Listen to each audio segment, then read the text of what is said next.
আচ্ছা, আমরা এখন একক ভেক্টর এবং আয়ত একক ভেক্টর দুইটার মধ্যে পার্থক্য এবং মিল এটা দেখার চেষ্টা করব। তো একক ভেক্টর তোমার বইয়ে যে সংজ্ঞাটা দেওয়া আছে একক ভেক্টর সেই সমস্ত ভেক্টর যেই সমস্ত ভেক্টরের মান এক একক, অর্থাৎ যে কোনো ভেক্টর তার দিক যেমনই হোক না কেন তার মান যদি হয় এক একক তাহলে সেটা অবশ্যই হবে একক ভেক্টর। এখন আমরা দিকের উপরে কনসিডার করে আমরা আয়ত একক ভেক্টর কোনটাকে বলবো এবং একক ভেক্টর শুধু একক ভেক্টর কোনটাকে বলবো দেখার চেষ্টা করব। তার আগে দেখো, তোমাকে যদি আমি একটি ভেক্টরের কথা বলি যে ইউ ভেক্টর, তোমাকে আমি ডিরেকশন রেশিও দিয়ে যদি প্রকাশ করি যে 4/5 3/5 0, তো তোমাকে যদি বলি যে এই ভেক্টরটি কি ধরনের ভেক্টর, তাহলে নিশ্চয়ই তুমি আগে এই ভেক্টরটার মান নির্ণয় করবা। দেখো দেখি এই ভেক্টরের মানটা কি হবে। এই ভেক্টরের মান হবে √, উভয়ের স্কয়ার, তাহলে উপরে হবে 16 ওভার 25 যোগ 9/25 0, তাহলে এখানে উপরে পাচ্ছি 25, নিচে পাচ্ছি 25, আলটিমেটলি ইজ ইকুয়াল 1। তাহলে ইউ ভেক্টরের মান কত পাইলা তুমি? 1। এবং আমি কিছুক্ষণ আগে বললাম কি যে একক ভেক্টর যে ভেক্টরের মান এক একক, তাহলে ইউ ভেক্টর অবশ্যই এবং অতি অবশ্যই একটি একক ভেক্টর। এবং কোনো একটি ভেক্টর যদি একক ভেক্টর হয় তখন আমরা সেই ভেক্টরের উপরে এইভাবে তীর চিহ্ন দিয়ে ভেক্টর প্রকাশ না করে তখন আমি একক ভেক্টরকে প্রকাশ করি এইভাবে যে তার উপরে ক্যাপ দেই। অর্থাৎ কোনো একটি ভেক্টরের উপরে যদি ক্যাপ চিহ্ন থাকে তাহলে অবশ্যই সেই ভেক্টরটা একটি একক ভেক্টর। ওকে, আচ্ছা, এই ভেক্টরে কিন্তু দিক আমি জানি না এখনো, তাই নাকি? ঠিক আছে, তাহলে একক ভেক্টর এবং আয়ত একক ভেক্টর দুইটা মানে পার্থক্য বোঝার আগে আমি আরেকটু বোঝানোর চেষ্টা করি যে আমি যে কোনো একটা ভেক্টর তার মান যদি হয় এক একক তাহলে সেটাকে আমি বলতেছি একক ভেক্টর। আরেকটা অনেক সময় আসে তোমাদের পরীক্ষায় বা আরেকটা কনসেপ্ট যেটা আসে সেটা কোনো একটা ভেক্টর বৃহৎ মানের ভেক্টর, সেই ভেক্টরের একক ভেক্টর কোনটা। চিন্তা করো, ধরো একটি ভেক্টর এ ভেক্টর, এই এ vector is equal 3i cap plus 4j cap is equal 0k cap. এখন বলতেছি যে এই ভেক্টরের একটি একক ভেক্টর নির্ণয় করো। তাহলে দেখো দেখি, আমি আগে দেখি এই ভেক্টরটার মান কত। এই ভেক্টরের মান a ইজ ইকুয়াল √3 এর উপরে স্কয়ার 9 এবং 4 এর উপরে স্কয়ার 16 এবং 0, অর্থাৎ √25, অতএব এই ভেক্টরের মান 5 একক, তাই নাকি? তাহলে তোমাকে একটি ভেক্টর দিয়ে রাখছে যে ভেক্টরের মান 5 একক। এখন এই 5 একক ভেক্টরের বা 5 একক মানের একটি ভেক্টরকে যদি তুমি সমান 5টি ভাগে ভাগ করো তাহলে প্রত্যেকটি ভাগ ইজ ইকুয়াল হবে 1 2 3 4, আচ্ছা একটু বাড়াই দিই আর কি, 5। তাহলে এই প্রত্যেকটা ভাগ যদি তুমি একটা ভেক্টর হিসেবে চিন্তা করো তাহলে দেখো দেখি একটি একক মানের ভেক্টর, একটি একক মানের ভেক্টর, একটি একক মানের ভেক্টর, এইরূপ 5টি একক মানের ভেক্টর যোগ করে বা যোগ হয়ে একটি ভেক্টর এ তৈরি করছে। তাহলে এই যে ভেক্টর এ, এই ভেক্টরের একক ভেক্টর কোনটা? জাস্ট এতটুকু না? তাহলে তুমি জাস্ট এই এতটুকু ভেক্টরটাকে, অর্থাৎ মূল ভেক্টরের সাথে দিকের মিল রেখে বা দিক অপরিবর্তিত রেখে তুমি এই ভেক্টরটাকে তাহলে কিভাবে প্রকাশ করবা? এই ভেক্টর প্রকাশটাই তাহলে এ ভেক্টরের একক ভেক্টর। তাহলে দেখো আমরা কিভাবে প্রকাশ করি। আমরা ঐকিক নিয়মের সাহায্যে একটি একক ভেক্টর নির্ণয়ের চেষ্টা করব। দেখো দেখি যে এই পুরো ভেক্টরটার মান কত? 5 একক। তাহলে 5 একক মান তোমার 3i cap plus 4j cap plus 0k cap. তো 5 একক মান এই ভেক্টরটার। তাহলে 1 একক মান হবে এই ভেক্টরের কতটুকু অংশ?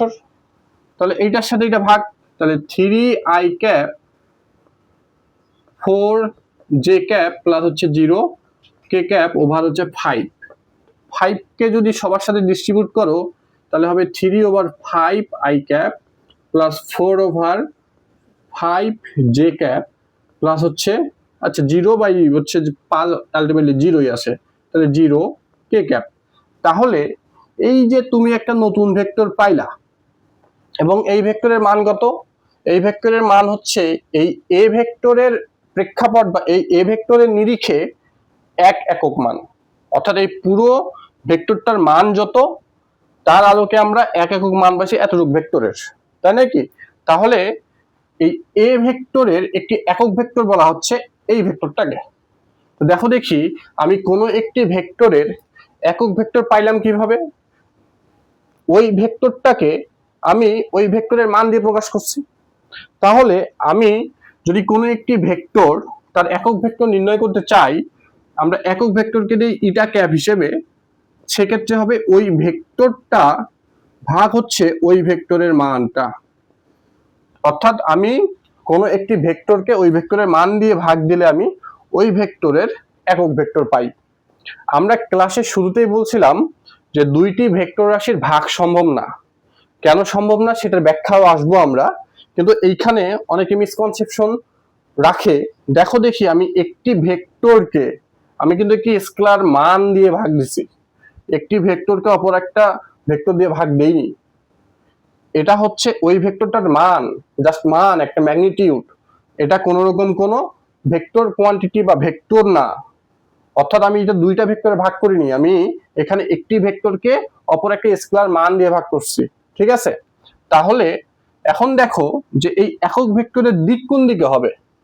এখন দেখো দেখি এই যে মূল ভেক্টরের দিক যেদিকে, এই ভেক্টরের একক মানের ভেক্টরের দিকে ওই দিকে না। তাহলে একক ভেক্টর সবসময় পাবো কোনো একটি ভেক্টরের একক ভেক্টর হচ্ছে ওই ভেক্টরের দিকেই একটি ভেক্টর। তাহলে আমি যদি বলি যে কোনো একটি ভেক্টরকে ওই ভেক্টরের মান দিয়ে ভাগ করলে ওই ভেক্টরের দিকে যে ভেক্টরটা পাই সেই ভেক্টরটাকে বলা হচ্ছে এই ভেক্টর বা ওই ভেক্টরের একটি একক ভেক্টর, ঠিক আছে? তাহলে আমি একক ভেক্টর কি বুঝলাম। এবার দেখো যে একক ভেক্টরের দিক কিন্তু অনেক রকম হতে পারে। যেমন তুমি যদি এই ভেক্টরটার কথা চিন্তা করো, তাহলে এই ভেক্টরের একক ভেক্টর ওর দিকে পাবা একটা। আবার তুমি যদি এই ভেক্টরের কথা চিন্তা করো, তাহলে ওরই দিকে একটা একক ভেক্টর পাবা। এখন আমি আয়ত একক ভেক্টরের সাথে তুলনা করলে পাবো যে আমার একক ভেক্টরের দিক নির্দিষ্ট নয়, যে কোনো দিকে হতে পারে একক ভেক্টরের দিক, কিন্তু আয়ত একক ভেক্টরের দিক নির্দিষ্ট। দেখার চেষ্টা করি যে আমরা যদি একটি কার্টেসীয় স্থানাঙ্ক ব্যবস্থার এক্স অক্ষের দিকে একটি একক ভেক্টর চিন্তা করি, এক্স অক্ষের দিকে অর্থাৎ এক্স অক্ষের ধনাত্মক দিক বা ঋণাত্মক দিক যেটাই হোক না কেন, কিন্তু এক্স অক্ষের দিকে যদি আমি একটি একটি একক মানের ভেক্টর নির্দিষ্ট করি, তাহলে এক্স অক্ষের ধনাত্মক দিকে হচ্ছে প্লাস আই ক্যাপ এবং এক্স অক্ষের ঋণাত্মক দিকে হচ্ছে মাইনাস আই ক্যাপ। অনুরূপভাবে ওয়াই অক্ষের ধনাত্মক দিকে হচ্ছে প্লাস জে ক্যাপ এবং হচ্ছে ওয়াই অক্ষের ঋণাত্মক দিকে হচ্ছে মাইনাস জে ক্যাপ। এখন দেখো দেখি তুমি যে পূর্বের একক ভেক্টরটা পাইলা সেই ভেক্টরের মানও এক একক, আই ক্যাপ জে ক্যাপ বা জেড অক্ষ বরাবর কে ক্যাপ তারও মান কিন্তু এক একক। কিন্তু তুমি পূর্বের যে ভেক্টরটা পাইলা সেই ভেক্টরের কিন্তু দিক নির্দিষ্ট ছিল না, কিন্তু আয়ত একক ভেক্টরের দিক ফিক্সড। তোমাকে যদি বলা হয় আই ক্যাপ, তাহলে অবশ্যই তোমাকে বুঝতে হবে সেটার মান এক একক, বাট ওর দিক সর্বদাই এক্স অক্ষের ধনাত্মক দিকে। তোমাকে যদি বলা হয় যে মাইনাস আই ক্যাপ, তাহলে তোমাকে বুঝতে হবে যে তার মান এক একক এবং তার দিক এক্স অক্ষের ঋণাত্মক দিকে। ঠিক অনুরূপভাবে জে ক্যাপ কে ক্যাপ, অর্থাৎ আমার একটি একক ভেক্টর এবং আয়ত একক ভেক্টরের মধ্যে যেটা মূল পার্থক্য সেটা হচ্ছে আমার একক ভেক্টরের দিক যে কোনো হতে পারে, কিন্তু আমার আয়ত একক ভেক্টরের দিক সবসময় ফিক্সড। অর্থাৎ আয়ত একক ভেক্টরও একটা একক ভেক্টর, কিন্তু তুমি সমস্ত একক ভেক্টর আয়ত একক ভেক্টর পাবা না। যেমন ধরো তুমি যদি এটা একটা ভেক্টর চিন্তা করো এ ভেক্টর, এবং এই এ ভেক্টরের একক ভেক্টর এতটুকু, তাহলে এই ভেক্টরের দিক এবং আই একক ভেক্টরের দিক বা আয়ত একক ভেক্টর আই ক্যাপের দিক কি একই না? কিন্তু এই ভেক্টরের দিক এবং এই ভেক্টরের দিক যে কোনো একটা ভেক্টরের দিক যে কোনো হতে পারে, কিন্তু আয়ত একক ভেক্টরের দিক সবসময় এক্স অক্ষের ধনাত্মক দিক, ঋণাত্মক দিক, ওয়াই অক্ষের ধনাত্মক দিক, ঋণাত্মক, অর্থাৎ আয়ত একক ভেক্টরের দিক সর্বদাই অক্ষ বরাবর, তাই নাকি? এবং যে কোনো একক ভেক্টরের দিক যে কোনো দিকে, অর্থাৎ তাহলে তুমি বলতে পারো যে এইটাও একটা একক ভেক্টর, এটাও একটা একক ভেক্টর, কিন্তু এইটা আয়ত একক ভেক্টর না, কিন্তু এটা আয়ত একক ভেক্টর। ঠিক আছে, তাহলে আমি বলতে পারি যে সব আয়ত একক ভেক্টর হচ্ছে একক ভেক্টর, কিন্তু সব একক ভেক্টর আয়ত একক ভেক্টর না। আশা করি বুঝাইতে পারছি। কিন্তু এখানে আরেকটা জিনিস দেখার চেষ্টা করো, এইটা তোমার হচ্ছে আই ক্যাপ আয়ত একক ভেক্টর, এর সাথে লম্বভাবে হচ্ছে এটাকে যদি বলি আমি আই ক্যাপ, তাহলে এটা হবে তোমার জে ক্যাপ। তাহলে এই যে দুইটি আয়ত একক ভেক্টর, তার মধ্যবর্তী কোণ কত? 90 ডিগ্রি। ঠিক অনুরূপ ভাবে এটাকে যদি তুমি চিন্তা করো হচ্ছে মাইনাস আই ক্যাপ, তাহলে দেখো দেখি জে ক্যাপ এবং আই ক্যাপ, মাইনাস আই ক্যাপের মধ্যবর্তী কোণ 90 ডিগ্রি, জে ক্যাপ আই ক্যাপের মধ্যবর্তী কোণ 90 ডিগ্রি। ঠিক অনুরূপ ভাবে যদি তুমি চিন্তা করো এটা মাইনাস জে ক্যাপ, আই ক্যাপের সাথে জে ক্যাপের মধ্যবর্তী কোণ 90 ডিগ্রি, বা মাইনাস আই ক্যাপের সাথে মাইনাস জে ক্যাপের মধ্যবর্তী কোণ 90 ডিগ্রি। অর্থাৎ মূল কথা হচ্ছে তোমার যে কোনো দুইটি আয়ত একক ভেক্টরের মধ্যবর্তী কোণ 90 ডিগ্রি। ঠিক আছে, এটা ফিক্সড। যে কোনো দুইটা আয়ত একক ভেক্টর তুমি চিন্তা করো, কিন্তু যে কোনো বলতে কি ভিন্ন ভিন্ন আয়ত একক ভেক্টর চিন্তা করতে হবে। একই আয়ত একক ভেক্টরের মধ্যবর্তী কোণ কিন্তু 0 ডিগ্রি। দেখো দেখি এইটাও আই ক্যাপ, আবার অনুরূপ ভাবে আরেকটা আই ক্যাপ, তা দুইটা আই ক্যাপের মধ্যবর্তী কোণ কত ডিগ্রি? 0 ডিগ্রি। দুইটা জে ক্যাপের মধ্যবর্তী কোণ কত ডিগ্রি? 0 ডিগ্রি। এখন বলো দেখি জে ক্যাপ এবং মাইনাস জে ক্যাপের মধ্যবর্তী কোণ কত? 180 ডিগ্রি। বা আই ক্যাপ এবং মাইনাস আই ক্যাপের মধ্যবর্তী কোণ কত? 180 ডিগ্রি। অর্থাৎ তুমি যদি ভিন্ন ভিন্ন দুইটা আয়ত একক ভেক্টরের মধ্যবর্তী কোণ দেখার চেষ্টা করো, অবশ্যই দেখবা সেই দুইটা ভিন্ন আয়ত একক ভেক্টরের মধ্যবর্তী কোণ 90 ডিগ্রি। কিন্তু একই দুইটি আয়ত একক ভেক্টরের যদি মধ্যবর্তী কোণ নির্ণয় করতে চাও, তাহলে হয় দেখবা সেটা 0 ডিগ্রি, নাহলে সেটা হচ্ছে 180 ডিগ্রি। এটা ফিক্সড। কিন্তু যে কোনো একক ভেক্টর চিন্তা করো, এইটা একটা ভেক্টর এ ভেক্টর এবং এটা একটা ভেক্টর বি ভেক্টর, এবং এই বি ভেক্টরের আয়ত একক ভেক্টর হচ্ছে এতটুকু, যেটাকে আমি বি ক্যাপ দিয়ে প্রকাশ করলাম, এবং এ ভেক্টরের আয়ত একক ভেক্টর হচ্ছে এ ক্যাপ।